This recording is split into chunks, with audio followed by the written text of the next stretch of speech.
What a wild day today was. It is SNL, Landry, Cody Stoots with you. It was a wild day at NRG that leads to a lot of discussion, a lot of questions, and perhaps a lot of clarity depending on how you look at it. Landry Cody Stoots here with you. We are 1, 2, 3 sleeps away from a game against the San Francisco 49ers that I'm very much looking forward to. I know you're very much looking forward to it, Cody. And we had a lot of stuff going on with DeMeco Ryans and company. I'll just start with your takeaways from what went down.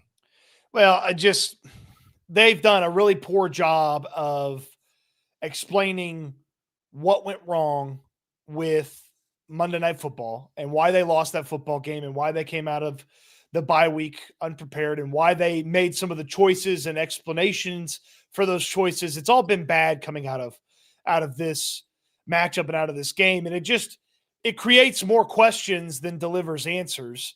But it has been a little bit of a change because this week has been very much, it's not on the coaches. They have pointed the finger. Now they haven't called out anybody by name except for the kicker, but they have pointed fingers that the players have not done what they told them to do. And that's why it happened. That's been their explanation. And it hasn't been a good explanation, and they haven't taken any accountability for what they're in charge of, and it's been a very weird week at NRG Stadium. Yeah, here's my whole thing about this organization right now and the state of it, and I think we've kind of seen this development with DeMeco and company, and this is my biggest takeaway to kind of summarize where I think this organization sits right now with DeMeco. And I've said this, I think DeMeco Ryans is Patriot way. I think he and Caserio are aligned. And I think that they focus on stuff that's unnecessary. And as a result of that, stuff that is necessary and stuff that matters kind of gets away from them a little bit. And I think when you act unnecessarily paranoid and try to control the message, you lose control. And I think that's what's happening with them right now. I don't think this was always DeMeco Ryans. I think this is the Patriot impact. This is the Patriot way. And I think I think at this point, I think there needs to be questions about whether or not this marriage is appropriate for them to take the next level. Because I think that's exactly what's happened here is they've really put way too much thought into stuff that doesn't matter. And it's just negatively impacted your entire mindset. And I can actually speak from experience on this, and I'm being accountable here, but whenever there are certain things that you don't respect or certain people that you don't respect and you approach certain areas of your life in that way, it impacts stuff that matters, and it starts to impact your life and your overall performance. And I think that's what's happened with DeMeco Ryans is I think that they worry too much about controlling the message instead of just being normal and going up there. And I think it's kind of bleeding into where now, I mean, DeMeco Ryans, I didn't know he liked No Limit. I was a big No Limit guy. Me and DeMeco don't really get along, but I was one of the biggest No Limit guys there was in middle school. We could have been buddies because this is DeMeco Ryans' favorite jam by Mystical, Silk the Shocker.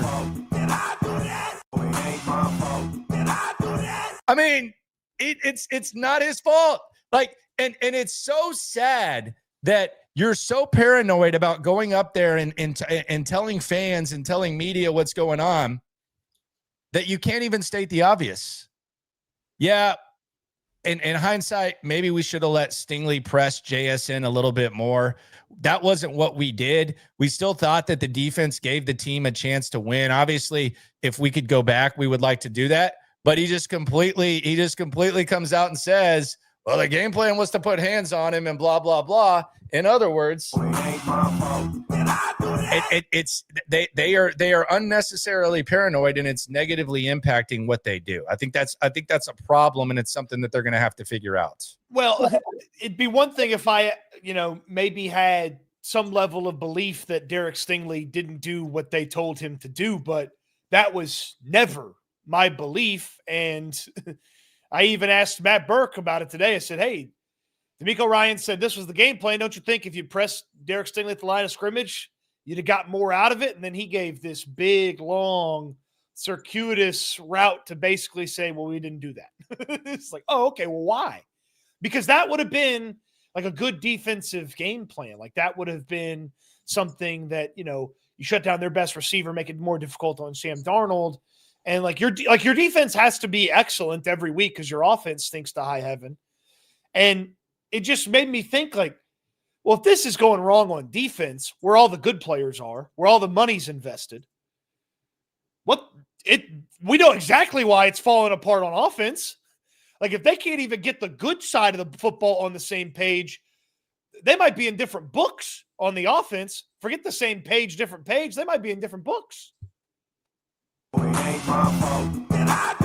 Now, here's the other thing that I think has happened is the nightmare that Cal McNair had when he decided to, he was in the room over when he announced the head coach. Don't know what was going on there, but he was the room over and he said, we do not consider ourselves Patriot South. I think what's happened now is Nick Caserio has turned this into Patriot South. And I don't like it's, I think he took the opportunity for Bobby Slowick to fail for him to be able to bring in his New England stuff.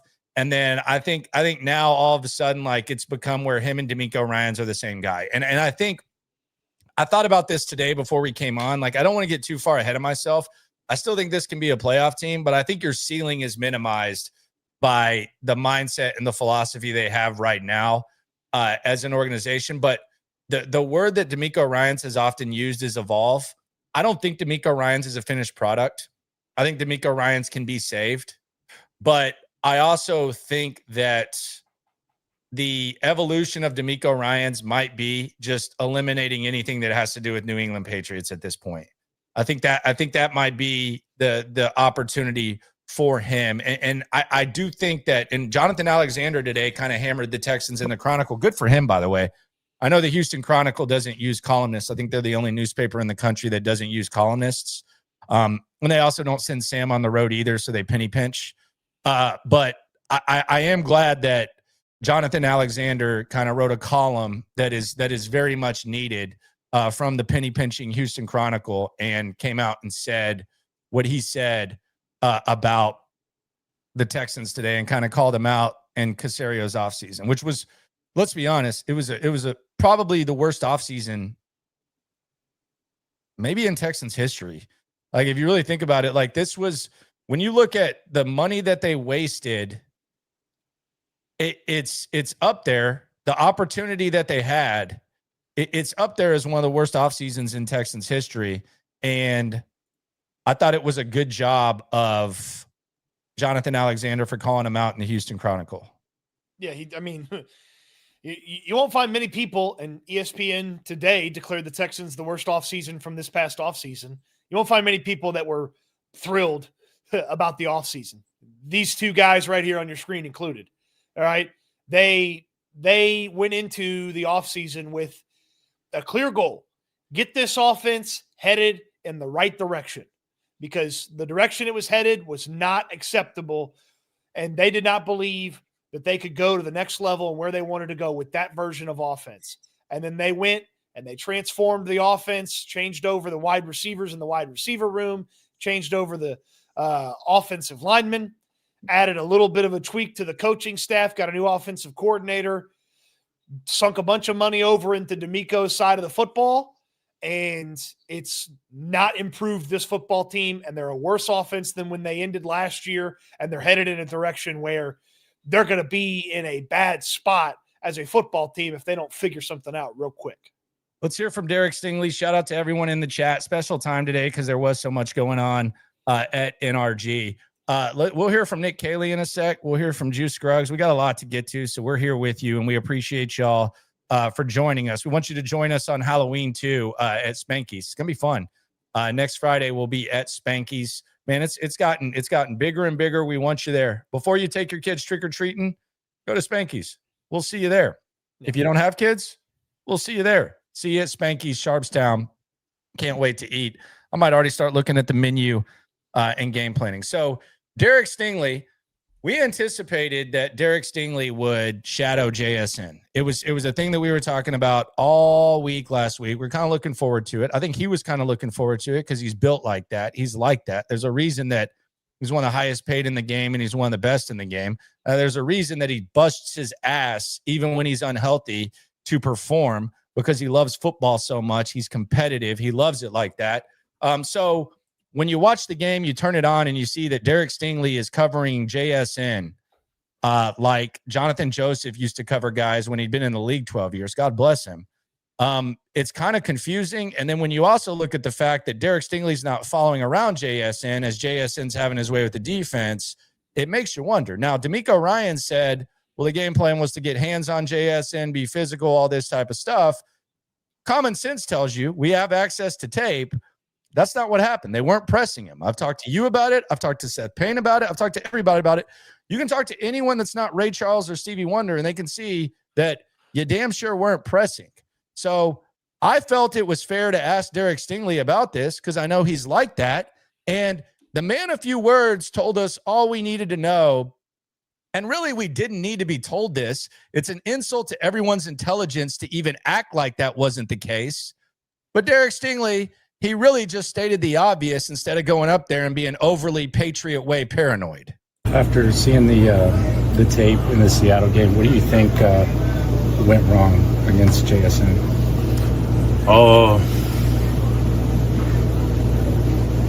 You just gotta communicate. Do you like? Seems like you like to press a little bit.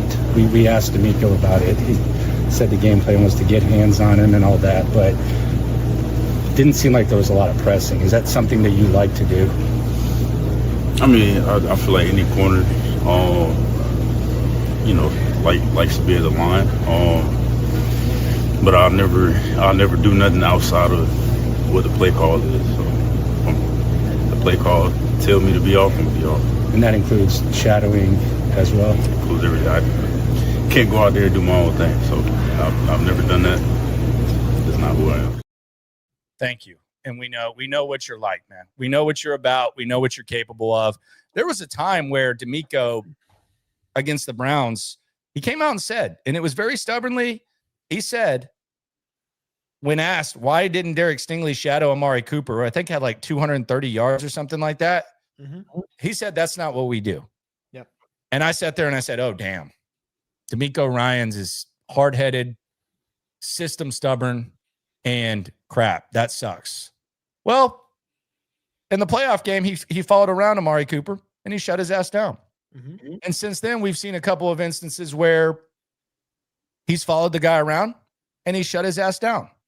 So I don't know if this is kind of another like way that we're regressing to like the Patriot way, which is what's happened with Caserio this offseason. But now it almost seems like he's almost like D'Amico Ryans is becoming like Bill O'Brien, where he's regressing and the evolution that he showed before is just kind of going in a different manner. And not only that, he can't even go up there and say what anyone says. He has such little respect for media and fans that he can't even go up there and say, well, yeah, we didn't press him. Maybe we should have, whatever. He has to be very vague and insult everyone's intelligence, or he has to go up there and act like we don't have eyes and can't see what actually happened. So I actually felt bad for Derek Stingley, and I was glad he got to explain himself. Well, here's the problem, Landry. It's not Bill O'Brien-esque, because even if he was going to be grumbly and bitchy about it, Bill O'Brien a lot of times would have said, yeah, we should have done that. He did it multiple times, especially when they were second guessing on some of the offensive stuff. He would say, yeah, we should have done that. And then he'd just try to move on from it like he'd admit a mistake. Like, hey, if the game plan didn't work, it's okay to walk up there and say the game plan didn't work. We'll be better next time. You know, it's not okay. Go up there and lie about it, because that's what they did this week. The game plan was to put hands on and be physical. Oh, so the game plan was pass interference? That was the game plan? Because if you do that past 5 yards, it's pass interference or it's holding. And I went and watched. They did not press Jackson Smith-Njigba at the line of scrimmage with their corners. Ironically, one of the times they did, Kamari Lassiter damn near had an interception because he cut right underneath JSN. And it's like, oh, wow, I wonder what would happen if you'd done that for, 60 minutes. Yeah, I mean, Derek Stingley's like that. Like he's like that. Like if you just want to make him a system corner, then let him go. Like why'd you pay him $30 million if you want to make him a system corner? Let him go. If you just want him to be your system corner, just let him go. Like let him go play like real football somewhere. because he wants to. I mean, he's a competitor. Like right now, what people are saying about Derek Stingley that watched the game is, man, he got killed by JSN. JSN owns him, man. What was that about? Blah, blah, blah. And the reality is he was never given a situation to just flat out compete in the manner in which he's best equipped to do. And it's weird when you factor in what we talked about previously with the Browns and what Stingley's done and how he's proven himself. Well, and again, it goes back to something I said earlier. If this will happen on defense with one of the best players on the team, imagine the chaos and the lack of accountability that occurs over on the offensive side of the football when nothing's going right. And I want to make something very clear. I think DeMeco Ryans can evolve. I think he has become what people hate about New England, and I think his mindset has become why coaches that leave New England fail. I don't think that was always him. I think it's happened over time, and I think that's kind of what we're seeing here with DeMeco. But I think DeMeco deserves to see this thing out. I just think this whole thing is kind of it's a little bit bizarre. But again, shout out to Mystical and DeMeco Ryans. All right, let's go to the chat. You ain't never hate. Swarm. Von Clutch says, does Matt Burke get dragged for some of the BS to dumbass DeMeco just out here lying just to get away from media? I mean, Matt Burke's not the guy that decides how everything operates on defense. Yeah, it's I don't like sometimes I don't even like have questions for Matt Burke. Sometimes I couldn't even tell if he was really calling the defense the whole time the other day. I don't know. It didn't look like it was like as active, so I couldn't even really tell. But it's not his job to go up there, and it shouldn't be. It's not his job to go up there and really face the fire because it's DeMeco's defense. Mm-hmm. Correct. Timothy C says Blake Fisher needs an extension. What a stud. Where does this come from? What a random ass. We needed that, though. Thank you very much. Getting a little too heavy in here. By the way, did I mention the 49ers are coming to town? It's going to be fun. Yeah, I'd love to talk about how Christian McCaffrey and George Kittle are going to kick their ass, but the chaos has not left the room yet in NRG Stadium, so we're still on that. Got a chance in this game. I think they got a really strong chance in this game, for sure. The 49ers are not a great team. They're banged up. I think they got a good chance. Yeah, you're not buying it. They couldn't figure out how to stop JSN when the solution's right in front of them. There's not a solution for Christian McCaffrey and George Kittle, so I don't know how they're stopping those guys. Kittle's going to be a problem for them. Kyle Brinkmeyer, 8605 says, what will it take for Nick Casserole to get canned? It starts at the top, and he obviously hasn't prioritized the right things. Keep up the good work.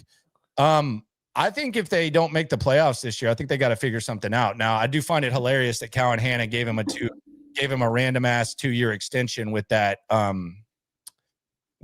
promotion. I thought that was kind of weird. He should have 1 year left on his contract. Now he has 3. It's weird in a world where NFL contracts are such that they just have to guarantee all this type of stuff. Like Cal and Hannah deserve more credit for the first 2 years of Caserio, where they were patient, no pressure, all that, than what's happened since. But yeah, I think they're going to have to figure something out after, if they don't make the playoffs this year. And I think even if they do, I think they got to evaluate this marriage, especially heading into the final year of CJ's rookie deal. Yeah, well, it's a like the 2025 offseason was primarily about the 2025 season. The 2026 offseason will have half-decade-long ramifications, so they've got to be very careful with that. It's also worth noting, as that person blamed Nick Caserio, our TDECU poll of the week, I asked, who do you blame for what happened on Monday night? Nick Caserio received the vast majority of the votes. Look at that. Shout out to TDECU. Speaking of which, look at this lovely debit card right here. You can get that.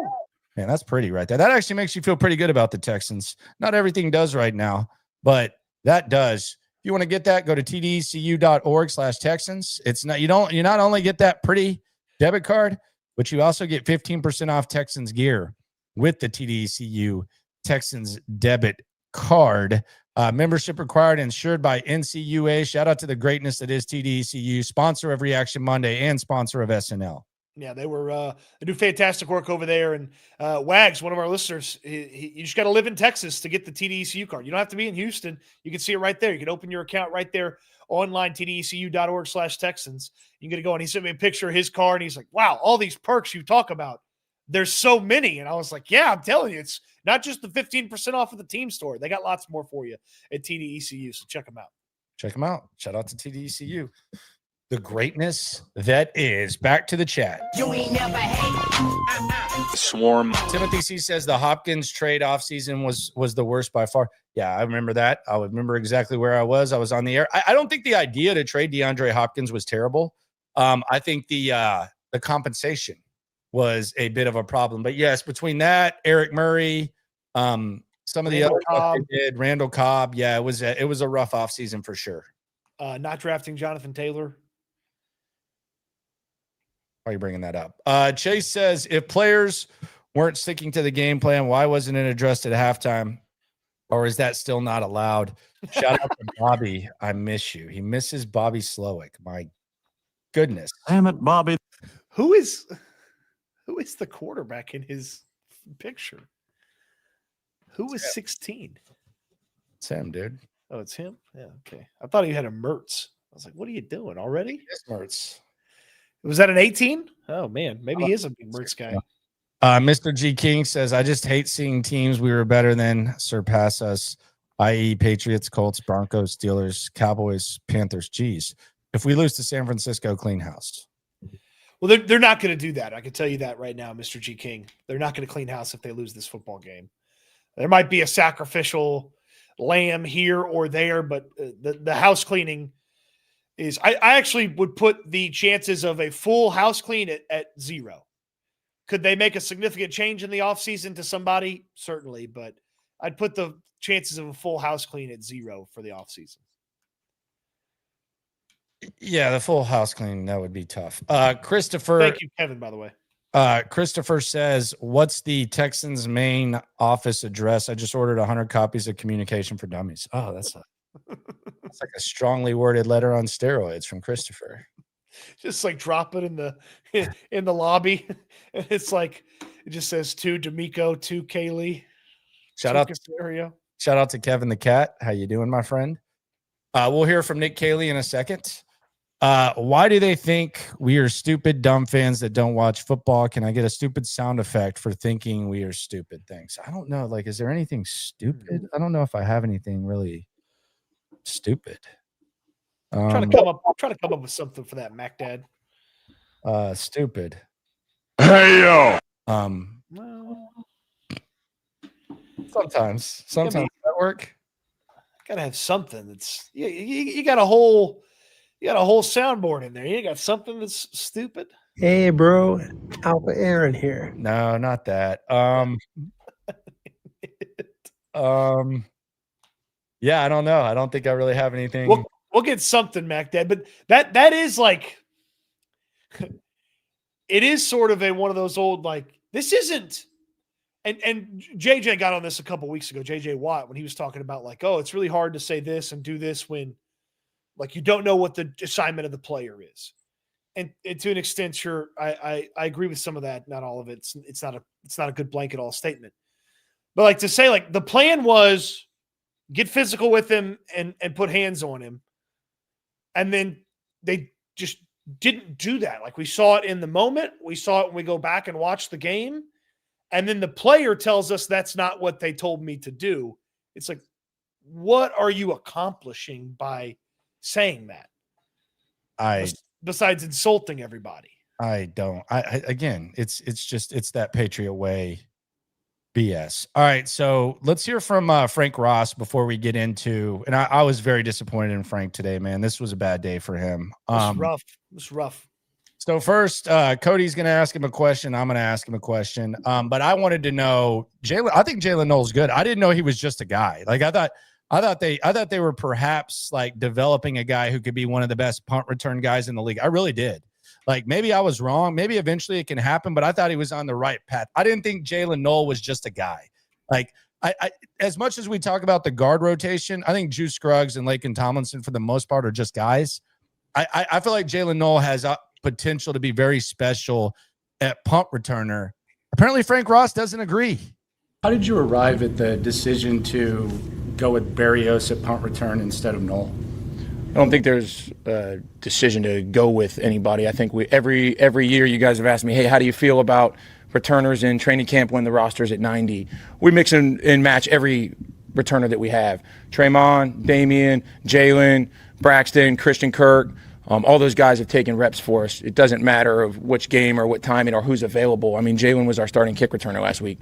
So he had 6 or 7 blocking reps on kick return because they kicked opposite. So, it's just about play for play, however that shakes out. So he just compared him to Dameon Pierce. Like that's insulting, honestly. It's maybe it's my bad, but like I thought I was wrong. At least, I mean, because what matters is what matters. I thought Jalen Knoll was on the track towards becoming one of the better punt returners in the league. I actually like a game against Seattle, like the times where Braxton Berrios isn't catching punts, he's tripping and falling over himself. Like one play from Jalen Knoll can just completely flip that game upside down. And I just like, I guess he needs to block on kick return now, and that allows him not to punt return. Like, I don't even understand what he's saying, but that was sad by Frank Ross. That was actually really, really, I'm actually very disappointed and kind of disgusted with, and he's a friend of the show. We like him. We raised a couple $1,000s for his charity right here on this very time slot. That was embarrassing. Like that one kind of, I kind of got a knot in my stomach. Like I expect it from D'Amico and Caserio, but that one gave me a knot in my stomach to hear Frank say that. Well, Patriot background and all. There's that. The only acceptable answer there was he was playing too much on kickoff and wide receiver, and so we didn't use him on punt return. Well, Berrios played more than him at receiver too, so that doesn't work. Yeah. So I mean, Berrios played more at receiver, but to say he was blocking on kick return, so he couldn't punt return. That's sad, man. That's really bad. The only way you would have said it that would have been acceptable is this. He already had a full workload. That one did that one make you as sick as it did me? That one hurt, man. The kicking one hurt more. All right, well, let's hear that. Frank Ross on kicking. Yeah, it's happened in the NFL a couple of times this season. Being able to kick the ball as a touchback all the way through the uprights, let's say, or kick the ball out of bounds. And we've executed that kick successfully before at Green Bay, if you remember. So just got to make sure we hit the thing as we should. We tee the ball on the left hand, hit it is exactly as we should. Live, learn, move on, and make sure we get corrected. We've missed field goals before. The next kick, you go out there and you kick it successfully again. So nobody's more dedicated than number 15, and excited to see when our opportunity comes again in a unique situation, us execute. Was that an example of maybe the aggression in that situation backfiring? Kylie mentioned he felt like he was a little too aggressive with the kick. Maybe just make it a little simpler, get it out of bounds, get it at the 40. And yeah, I think simpler is a tricky word when you're talking anything. I've used this reference. I think you were talking about the kickoffs, and I've mentioned, hey, let's island green a par 3 golf, and it's not always as simple on certain things, and to the degree of the word aggression. What we're trying to semantics on that is that's just wording. I think we're trying to place the ball where we want to, and whenever we get the opportunity again, we'll execute on it. Just to clarify. So Go ahead. Here's the problem. His analogy doesn't make sense because you were trying to put it on an island green when if you just hit it in the water, you would have accomplished what you needed to accomplish. They had to kick the ball out of bounds. Any kick that lands out of bounds between the 35 and the goal line would have put the ball at the 40 with no time running off the clock. So they had 35 yards. They had a 35-yard area where Kaimi Fairbairn could kick the football out of bounds.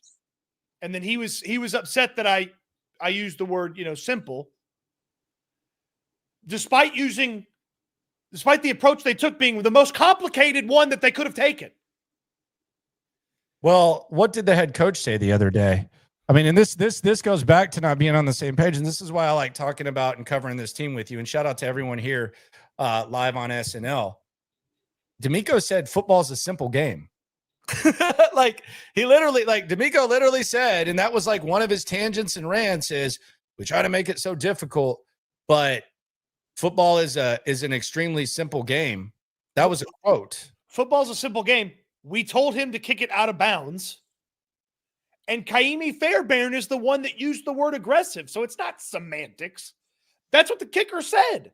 I was trying to be too aggressive. Yeah, I'm actually like incredibly shocked that Frank Ross has now fallen into this like They infected him. It's like a zombie outbreak of suck over there. They infected him. Did Nick Caley bite him in the hallway? Now he's got the suck too. Would Caley be the one to bite him, or would it be Caserio? Well, I mean, it's Caserio let the other zombie in the room. You know, Caley was already infected when he showed in. He did the old he hid the bite by acting like he was going to do Ram stuff, and then he showed up, and it's like, oh no, he's the guy that hid the bite in the movie. He infected the whole crew. It's really fascinating that Frank Ross said that Jalen Knoll is basically Damian Pierce and all these guys. He used those examples, and then he talked about him blocking on kickoff as what went down. It's something weird's going on, Cody. We're going to get to the bottom of it. We'll hear the weirdest. Actually, I thought Nick Caley actually did the best job today. It doesn't make you feel any better. It's very Bobby Slowick-like. But I thought he did the best job kind of today. Swarm. Best he could do. I mean, what's he? I mean, he went out there and blamed the players just like D'Amico did. On the chat, Wags says thanks for the shout out. Love y'all. Let Woody eat. Yeah. Thank you, Wags. HDAV. Good afternoon to you. It's almost Friday. Yes, it is. The week Good is to see you, going my friend. Zenister says if D'Amico wanted Kubiak and assuming ownership did with their history, I'm guessing Caserio is the reason Caley is here. At this point, what's the difference between BOB and our current Patriots GM? I'll let you handle that. I don't know that. Look, if D'Amico Ryans wanted a certain guy to be his offensive coordinator, D'Amico Ryans would have gotten him. D'Amico Ryans, the only people that outrank him in the building have the last name McNair. So if D'Amico Ryans wanted Clint Kubiak, if D'Amico Ryans wanted somebody who ran a system that wasn't Patriots, if D'Amico Ryans wanted Nick Caley, D'Amico Ryans got it. That's what he would have gotten. I think it was a compromise. I think it was a work together compromise. I've had this theory for a while where you got to try your thing, and now this is what we're doing. At some point, D'Amico Ryans was sold on the idea of Nick Caley. Yes. And he got on board with it. Yes. So because they're the same guy. Like they're the same guy at this point. Like it's just kind of where it is. But yeah, and we'll see what happens with Nick Caley. I'm rooting for you, brother. Nick Jones, who 9196. Nick Jones. He says, I've been joking about Gruden for a while, but if we get routed by the 49ers, this gets real nasty. Thoughts on McCarthy? Should that happen? My God. I've enjoyed his interviews on McAfee a lot. So we're going to the Mike McCarthy route now. My goodness. As a fellow fat man, I'd like to see Mike McCarthy in football again. I don't think Mike McCarthy wants to sign up for this. OG Space Dice says you should get the Randy Orton stupid sound drop. Didn't he yell at Kofi Kingston or something? Yeah, something. I think it was, yeah. Kofi stood up when he wasn't supposed to stand up. All right, so let's hear from Nick Caley. Nick Caley met with the media today, and he had some pretty interesting things to say. Let's first hear Nick Caley talking about the protection. Like, how do y'all decide how to protect CJ Stroud? There's been like kind of a little bit of confusion there before, after, during the game. Let's hear what the offensive coordinator has to say about it. I think it just depends. I mean, situationally, again, if it's third down, what we're looking at, what teams show, what we're trying to do, we always want to vary up our protection systems when we can. We mix protections when we get an opportunity to do that. So there's times you want to get into 6-man protections. There's times you want to free release and go into empty protections. And then there's times where you want to get into 8-man protections. So, I think the healthy balance is to be able to mix through those so you're not sitting there in one protection system indefinitely. Yeah, none of it works, so try all of it, I guess. I don't like the protection's just over. I think that's more of a team effort than it gets credit for. I think there's plenty of pie to pass around. And CJ can get a piece too. I asking Caley and asking the offensive line. I don't think that is like as much of a, I think it's countering it. I don't think CJ's making their job easier, and I don't know that they're making his easier, but let's hear him talk about stunts. We knew stunts were going to be a big thing. Spoiler alert, didn't work out. Let's hear what they had to say about stunts. Practice, clarity, communication, talking about it in the meeting room, going out and getting extra work at it, putting those guys in different situations, challenging our protection looks. Made some progress. Again, that's the most disappointing part. I thought that, that was one part of it. Heading into that game that I thought over the last couple of weeks we really showed some substantial progress in, and that was just one of, like I said, it was run game, it was some of the stunts, etc. that were not good enough on Monday night. So we got to keep working at it. We got to be honest with ourselves about those things, and we got to go to work, and that's what we're going to do, and we've already started to do that. The guys got to work harder. The guys got to get this. It's not, if you have a headset, you have absolution from blame.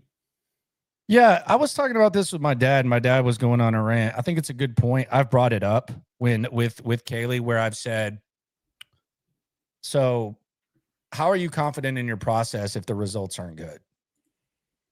And we talk about the word execute. Like, is the word execute not just kind of a cop out, but is it kind of like a coach exalting blame from themselves? Because it's basically saying everything's perfect. They just got to do what we say.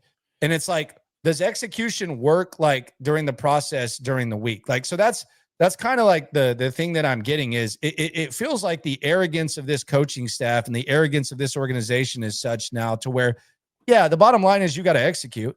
I could go for it on 4th and 40 and say you got to execute it. Like there's a lot. I could tie your shoes together and say you got to go get the first down. But like the word execute, it's not only like kind of a cop out. It almost goes back to like the speaking of the process and kind of exalting blame. And by the way, spoiler alert, I think they got a chance to win this week. So we're just getting into this. It's a weird week where a lot of questions need to be answered. But that's just kind of where we're at right now. That's the overall vibe of what's going on with the Texans. Well, my thing is how could it, if it's the players have to if the players have to do what the plan is, why do I believe that the plan is good? Why should I believe that the offensive plan is good? It's just up to the players to do what the plan says. Well, why should I believe the plan is good? That's my first question. And my second question is, if they can't do the plan, shouldn't you change the plan? Like if they can't, if somebody can't do algebra because they don't know basic math, you need to teach them basic math. Yes. I mean, I would agree with that. I just don't know that. I think they think I don't know how to answer that, man. I really don't. I don't have to quote Bill O'Brien. I don't know. This goes back to one of them, and they opened up, D'Amico opened up a humongous can of worms. He didn't even realize it. Okay. Would you agree, Landry, that the ability to execute and be consistent would go into how talented a player is? Yeah. I would say yes. I don't think I wouldn't expect Tom Savage to go out there and execute. And I wouldn't expect, like I would CJ Stroud or Deshaun Watson or something. They are going to watch, and I'm borrowing a phrase from wrestling here, they're going to watch the excellence of execution on Sunday at left tackle for the San Francisco 49ers. Trent Williams is one of the best, and he has been one of the best for a very long time in the NFL, and you can trust him to go out there and do it every single time the exact way that it needs to be done. You know why you could do that? Because that's part of why he's so talented, because he's capable of doing that over and over and over and over again. It's not like, say, I don't know, Titus Howard, who block a guy for 2 seconds when he needs to block the guy for 4 seconds. And then he just kind of goes like, that's like Titus doesn't have that talent to stay on it that long. Like, talent is an issue here. Like, they don't have enough talented guys. And we were told that when they do have talent, whatever talent they possess, it was going to be accentuated and it was going to be highlighted. Well, running left behind Ariante Ursary and Laken Tomlinson is not in a zone run is not accentuating their strengths. That's square peg round hole. Like there's a lot of the stuff we were told was going to change hasn't changed from a what the coach is in control of standpoint. Yeah, I don't really get it. The other thing I didn't get was the end of the game. We've talked about the Fairbairn part of things, and he spoke yesterday. But at the end of the game, the Texans, with 3 minutes left, they elected to run the ball, which they had 50-something yards rushing, and then they let 50 seconds go off the clock between plays, which I just can't really fathom. We've gotten some clarity on what happened with Fairbairn. I just wanted to know, like, if the message was relayed that perhaps you want to hurry and not let 50 seconds go off the clock. So we asked Nick Caley about that. We talked a lot about the end of the game with Fairbairn. He was told to do something, it didn't execute it. Before that, not too long before that, y'all ran a run play, and 50 seconds went off the clock in between that. What is the process that leads to 50 seconds going off the clock in that situation where you need 2 scores with 3 minutes left? Yeah, I mean, I think each situation is different. What we're trying to do is establish communication, from top down when we communicate what we're trying to get done relative to the situation, and obviously trying to get our plays in accordance with what we're trying to do, whatever that situation entails. And that, for us, there was no different situation from my standpoint other than to get the plays in and try to give what we thought would give us the best opportunity to score. Do you tell him, hey, we got to get back to the line if we don't get in? Because obviously if you're running, if you don't get at the clock. Is that communicated before? We're trying to have, and that was a focal, and we talked last week when we spoke, that was a focal point of just getting in and out of the huddle with urgency in general terms. It's a hard place to play with the crowd noise and stuff. So absolutely, there's not one part of us that didn't want to be urgent getting back to the huddle. So that was communicated before. Yeah, we're trying to get the entire time. We're trying to get to the huddle on time. Yeah, absolutely, and trying to get the play in accordance, and didn't feel like we had any issues in terms of fighting the clock per se in terms of getting the plays in. Why are you huddling? Like if you're running the ball with 2:55 left, like why are you huddling? Like that's one of those things where you step away and you just kind of hear it. So he's saying that we're getting back. Like what with 3 minutes left. Like and this goes back to the whole Madden thing, where I just and Nick Caley's probably of the age where he probably should have played some Madden, but like you're I don't know what the buttons are now, but like on the old PlayStation, you're pushing triangle nonstop. Like if you get stopped there, triangle huddle, get on the line, get a line. Why with 2:55 left? We can throw the running thing aside. Like that's another issue on itself. Which, by the way, he says they need to run the ball more. Why is huddling even a thing at that point? Landry, you know what I heard? It wasn't the guy with the headset's fault. Yeah, that's confusing to me. I want Nick Caley to work. Like if CJ Stroud made a mistake in that moment and huddled them and took a long time to get going, and like I feel like we would have seen CJ Stroud make that mistake. But it feels like he was instructed to do it that way. Yeah. Don't really understand that. So that's a little bit confusing. Back to the chat. You ain't never hate. Swarm. Got a big game this weekend, by the way. Big game, San Francisco. Zach Rose says, I bet Caley's hat smells as bad as his play call. Yeah, I'm surprised. He said he was superstitious and he's still rocking that hat. I thought that would have made it. That would have gone in the trash can. Landry, he called a good game. Stop. The guys just didn't do what he told them to do. Stop. ESG Soccer says Patriots frauds. Thank you, LL. So they threw away Juice's hat. They threw away Laken's hat. They threw away Nico's hat. They threw away Ursary's hat, but they can't throw away his hat. He did his job. They didn't do their job. This quote's gotten a lot of run. EPAD says, what does death by 1,000 cuts mean? CJ hates NC. I think it means like if the safeties are over the top, you got to dink and dunk and you got to take what they give you, which I think might be a problem, honestly, for CJ Stroud. I don't know that CJ Stroud's as good at doing that as like say Mahomes was when they would guard him like that, or other guys who've been guarded like that. I think that's basically what it means. Yeah. Well, CJ lied about that last year. He said, all offseason we worked on, we got to take what the defense gives us, and then he just didn't do that on game days. As late as the Dolphins game last year, it's like, yeah, I remember talking to Tua in the offseason. He said, you just got to take what the defense gives you, and we've been working on that, and then he just didn't do it on game days, and he doesn't do it enough in 2025 either. MacDad84 says, feels like we're going to be watching a dissected Patriot system all season, like we had to watch a dissected Lovie Smith Tampa 2 defense all season. Yeah, I mean, I would put the likelihood of them changing coordinators in the middle of the season low. I don't think it's impossible, but I think it's low right now because they're not blaming the headsets. We knew when D'Amico Ryans would go up there and he wasn't happy with Bobby. Like we could feel that, we could recognize that, but D'Amico's not happy with the players right now.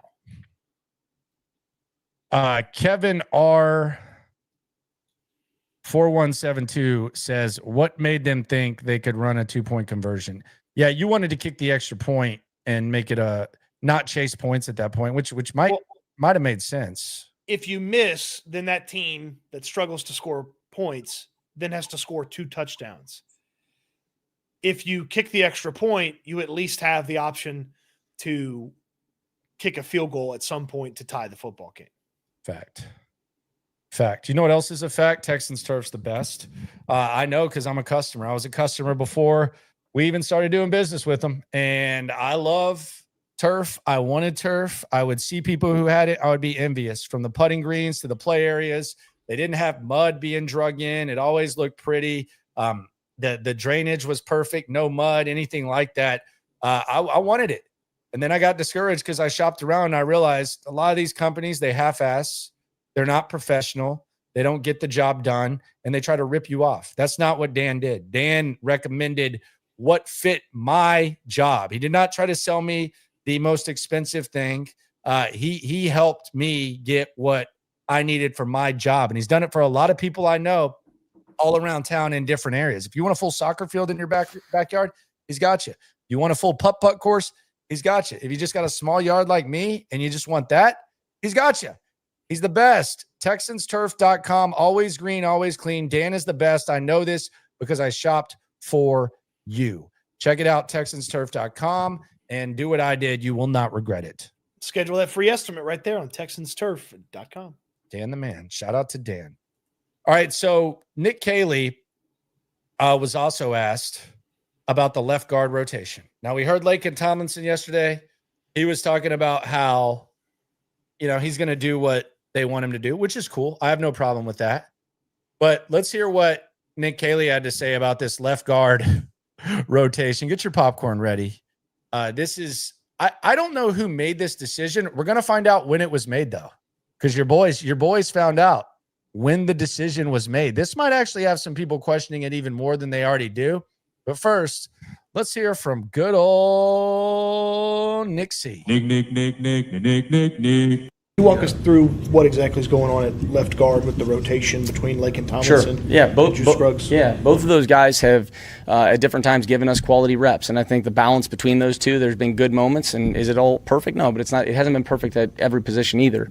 Laken's a very instinctive, savvy veteran player that's played a lot of football. He's very tough. Juice has really done a good job and continued to improve from the time we had him here, even training camp when the pads came on. And there's been moments. Is it perfect? No. But the complement of both of those guys pushing each other has made them, show improvement and feel like the competition's been healthy, and we'll continue, if they earn opportunities, we'll continue to get those guys opportunities. And that goes for every position. It just so happens to be at the left guard position. Again, there's been good moments with both of those guys in there, and they, and we've got faith in both those guys. Again, Laken's played a lot of football.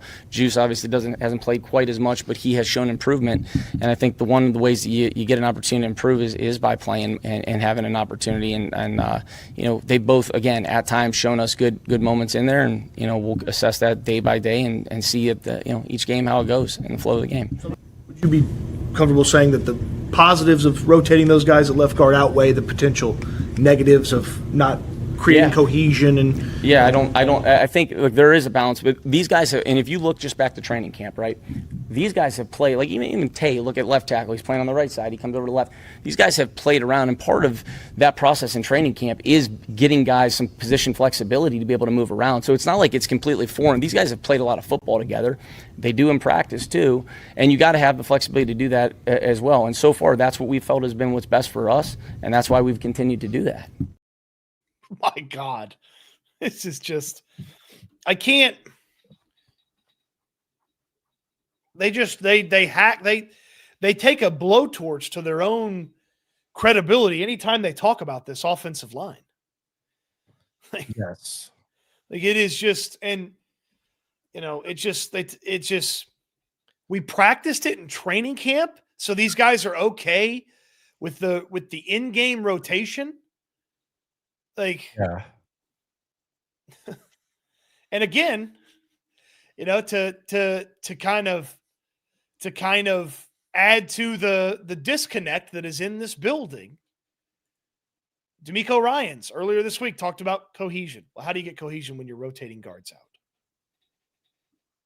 I mean, it's just, and look, I didn't want to be a smart ass, but well, if it works for left guard, why don't you try to other positions in the offensive line? Why don't you rotate center?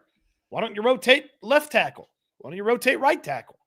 There's something weird going on about it. And I asked Juice Scruggs, we saw what Tomlinson said yesterday, but I asked Juice Scruggs about this whole thing. And we actually found out when this decision was made. Here's what the Texans, do I say like half left guard? Half left guard. Maybe a little less than half. I put rotating left guard when I talk about it. Okay, rotating left guard.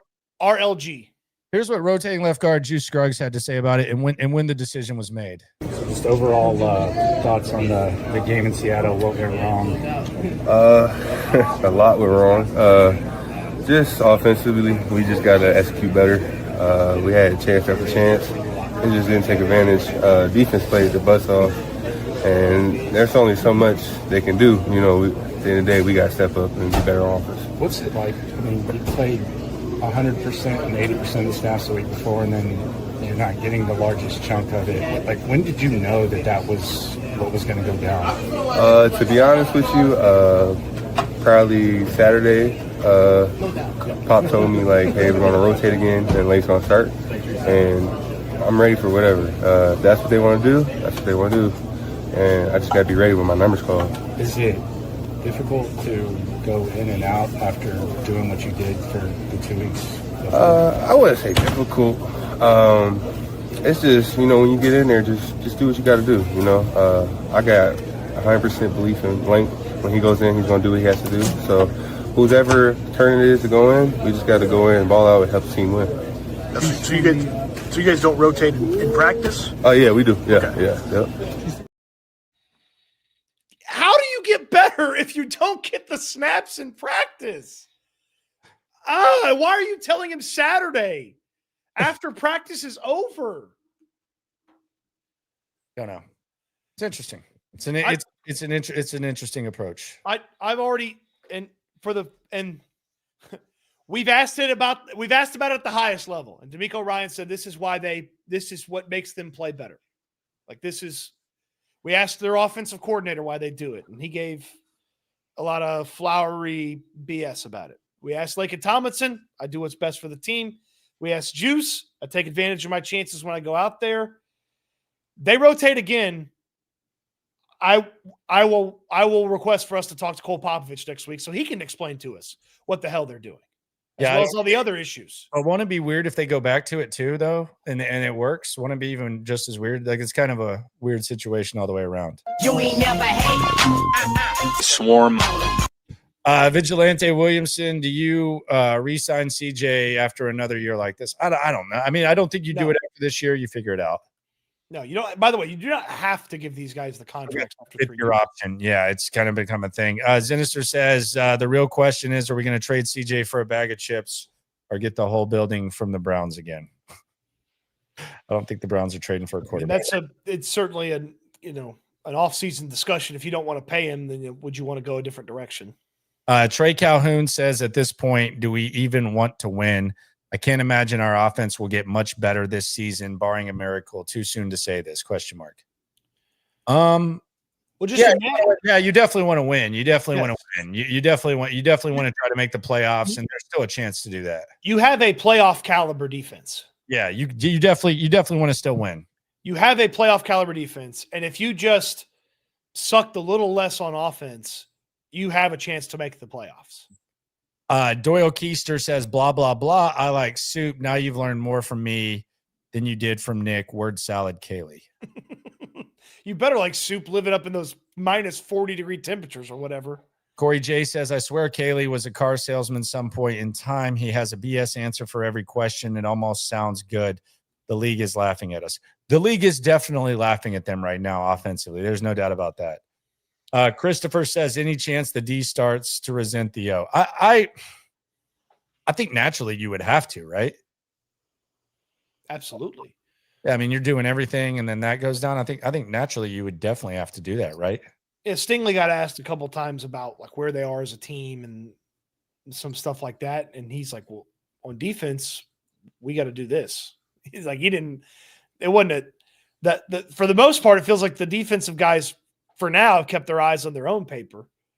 So I mean, at some point though, you kind of look around as a defense and you got to be like, these guys ever going to give us a chance to win these things? All right. So the thing that the Texans have done really well has been run the quarterback sneak. I think they've converted every time they've run it, if I'm not mistaken. I think they have, if I'm not mistaken. One time they even did it with 2 yards, and I actually think CJ's pretty good at it. But in the 2 Monday night games, when they're facing good tackles, Vita Vea and Byron Murphy, it's not even used, despite the fact that there's opportunities where you have multiple plays to get a yard. And you see other teams QB sneak against these teams, but for some reason, I don't know if it's overthinking. I don't know what it is. So I decided I would ask Nick Caley about this. I guess he took exception with one of the words that I used, but I don't know how else to explain it, quite frankly. Here's what Nick Caley had to say about QB sneak situation. One of the things that y'all done pretty well, QB sneaks, I think y'all are damn near perfect running QB sneaks, but twice Monday night, 1 yard to get, you've kind of just abandoned it. I don't know, is it a personnel thing?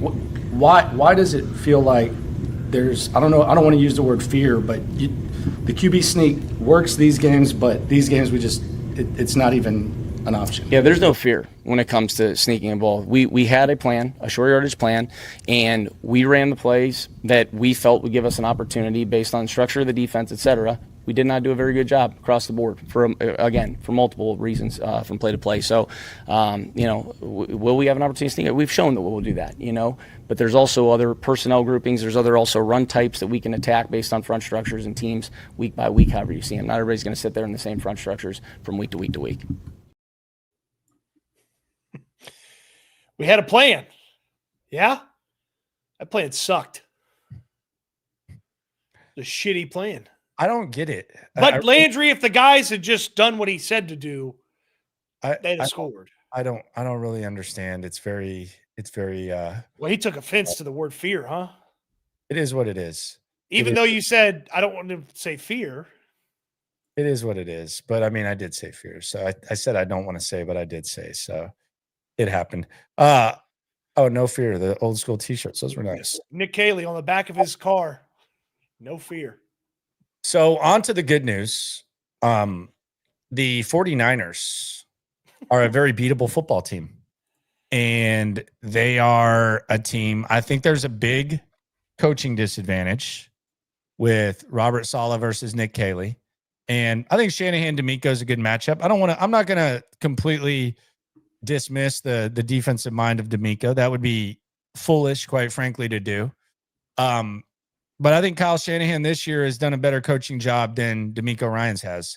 And I think they're I know that there's always the notion that you are what your record says you are. The Texans probably with good coaching are better than a 2-win team. And I think the San Francisco 49ers with the Texans level of coaching are much worse than what they are. So I think there is a disadvantage when it comes to just the complete coaching staff, which will be interesting to see and interesting to observe for a football game that, quite frankly, Cody, I'm really excited to watch. I'm excited to cover. I'm excited to go out there, and I'm excited to observe. And tomorrow, I think it's completely on to San Francisco. Kind of got pushed back a little bit this week with everything that went down, but I'm excited about this game, and I do think it's a winnable game. San Fran is they are missing, let's see, obviously the stars that they've lost for the year and Warner and Bosa, but in addition to that, backups on the defensive line are going to be gone for this one. They're missing one of their starting corners. They're missing their starting center. They got some other young guys starting on the offensive line. Other guys are banged up. They're starting Mac Jones. They are hurting. And if you just get a little something out of this offense and the defense does what they've been doing, you have a chance to absolutely not only win this football game, but you could win this pretty handily if the defense plays to the level that they have been playing and you get something from the offense. You just haven't been getting enough from the offense. Yeah, and that's really the overall theme. The question is, like, is there any hope for Caley? I like, this doesn't have to be a really great offense. Like, that's the reality, and that was what we were saying heading into the season. Like, I don't know that we could fathom that this offense could be what it is right now. I know, like, even with I have no problem with the Tunsil trade, anything like that, but I think even with Bobby Slowick, they've won 1-2 more games. So that's the thing about the Nick Caley thing is you're not expecting Nick Caley to go out there and call a top 10 offense. Like, you just needed to be competent and enough to where this great defense is able to really, really shine. And that's the problem that they're facing right now. But that's also the good news. If you're talking about salvages of the season and you're talking about the P word Playoffs, like that's really what you got to do. So that's the good news when it comes to all this. And that's the opportunity that they have. Yeah. We talked about 5-5. That's still very much in front of them. They can still do that. You're catching San Fran at about the best time to catch San Fran, and some teams have already caught San Fran at good times this year. So you're catching San Fran at a good time, and look, the only time they can prove anything, they can do anything that really truly matters, is on game day, and they get another one here in a few days. So go out there and be a lot better against San Fran, even though it's a lightly talented defense compared to what you just played. Go out there and be better against them. Nico Collins and Christian Kirk, by the way, the injury report is out. They did not practice. Jalen Smith was a full participant along with Brendan Bates. And then the limited participants were Darrell Taylor, who's just out of the mix right now. And then Schultz, Barnett, and Autry. So we'll keep an eye on that. I would think Schultz is probably going to try to go, though. Yeah, I would think so. Zach Rose says, rotate coordinators. Why not put Gerard Johnson in? I mean, I wouldn't be against it at this point, honestly. I'm not even trying to be funny. Chase says, I called the score a TD play, and they didn't do it. That's the favorite thing is the headsets are absolved from the issues. Mr. Anthony 2488, the coaching staff is in way over their heads. This OC looks effing clueless out there on game day. D'Amico's answer to what kind of offense they have was so demoralizing as a fan of this team. Is he talking about the one about the identity or whatever? Maybe. Yeah. Yeah. Okay. I mean, yeah, he said our identity is move the ball. Something they don't do well, by the way. That is the identity. But the good news is it's a winnable game. And we will be at Spanky's next Friday reacting to this, getting ready for the Denver game. So we got 3 straight home games, the home cooking. We're going to cover this team no matter what. It's going to be fun. And we appreciate everyone for still showing out no matter what, because we are in this together and it is what it is. Sometimes it's more fun than other times, but we're always going to do what we can to give you the most accurate, in-depth perception of what this team is, at least through our very, very crooked eyes, depending on who you ask. Subscribe, like, Right along. Always remember, when it comes to this Texan stuff, we're all in it together. Eat good, sleep good, be good. We'll talk Texans again soon. Thanks for watching, everybody.